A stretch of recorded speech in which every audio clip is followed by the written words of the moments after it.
Hello, my name is David Carson. I'm here to do the recorded discussion for history.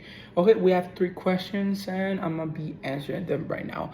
Describe the most damning evidence extracted from Rudolf Hess's deposition about his role in Auschwitz death camp in Poland, and how does this evidence compare with Oliver's drawings? Okay, so Rudolf Hess, or I'm gonna be looking at that way just to see the name. Rudolf Hess was the commander in Auschwitz, if not one of the most famous labor camps, which would held up Jews in there. The most damning evidence is the accuracy of his description. He said that almost 2.5 million Jews were affected during the gas chamber, were killed in the gas chamber environment. That was the cause of death, and another 500,000 were they died because they were starving, diseases, and human workplace in a way. That gives us a total of 3 million Jews who were killed. And that was described only in Auschwitz. So that was, for me, the most impactful evidence. And how does this relate with Oleda's drawings? For me, it creates a parallel, and the drawings depict a great picture in my mind. Of course, it's unsettling. Of course, it's horrific. But that's our history, sadly, as human beings. Oleda's drawings do not care about your feelings at all. They depict the reality, and the cruel reality was that the way that Jews were transferred to the gas chambers. Of course, they were deceived into thinking that they were going to take a shower, and then it was a lethal shower with the gas chambers. But they were off to the pike naked and then just thrown in, and they're actually Rudolf Hess describes that the gas chamber can hold up in approximately 2,000 people at a time.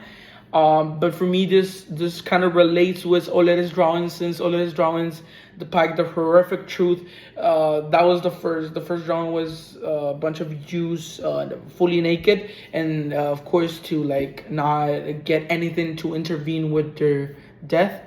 But also the most impactful one for me was the second one, the kid on the side, and then the Nazi soldier kind of just grabbing a dead body covered in blood. That for me, that was horrific. As well as the pianist, that film was very impactful for me. Let me go ahead and go to the next one. In your opinion, what could have been driven similarly rational people like Hess and other Nazis who were in charge of these camps to carry out sophisticated human extermination program and normalize it without thinking there was anything wrong with it? Okay, for me, the main point was their mind. I feel like the Nazi ideology was appealing to the Germans, since there was sort of like a sense of a sense of patriotism, like you own this to your nation, and the Nazi ideology was indoctrinated to them.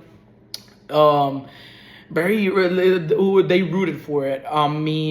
They saw the Jews as a threat, a potential threat. So in their mind and in their heart, so that's why do not follow your heart or mind, because they're deceitful. So for me, that was the most the principal evidence that we have to think why they were normalizing just killing humans. For them, it was not just regular humans. There were potential criminals, threats. That was at least the ideology that they had back in the day.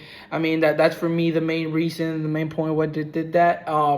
And well, in their mind, they were not wrong. So why would they feel wrong about eliminating potential criminals? So for me, that was the main point. What Hess and any other Nazi soldier that was just being instructed to do so. And of course, there was a sense of patriotism. You owe that to your nation. For me, that was the main point. Why they followed their heart. They followed the ideology that was in their mind 24/7. And that's why they normalize it. Okay, the third question, suppose you're in 1945. Okay, so the third question basically says, what policy would you draft from the U.S. to post-war Europe? For me, there are three main points. First of all, of course, the Jews after World War II. There will be two sides of the story. Jews who are deeply attached to their homeland, and there are Jews that, of course, want to eliminate that horrific beverages, want to relocate somewhere else. Okay, so the first point is for the U.S. to make it easy for immigrants, Jews, for the Jews to relocate to the U.S. and make them comfortable, and make them feel protected and safe after the horrific kind of historic event that just witnessed. And for me, that was the first main point. Second point, provide humanitarian aid, get a lot of volunteers, and provide medical care, psychological treatment. You gotta be put on to check every single Jew who was affected, mentally and physically, both. And for me, also the third option was for the second part of the Jews who are deeply attached to the homeland, support building up again. I don't know, Palestine, like a refuge for them.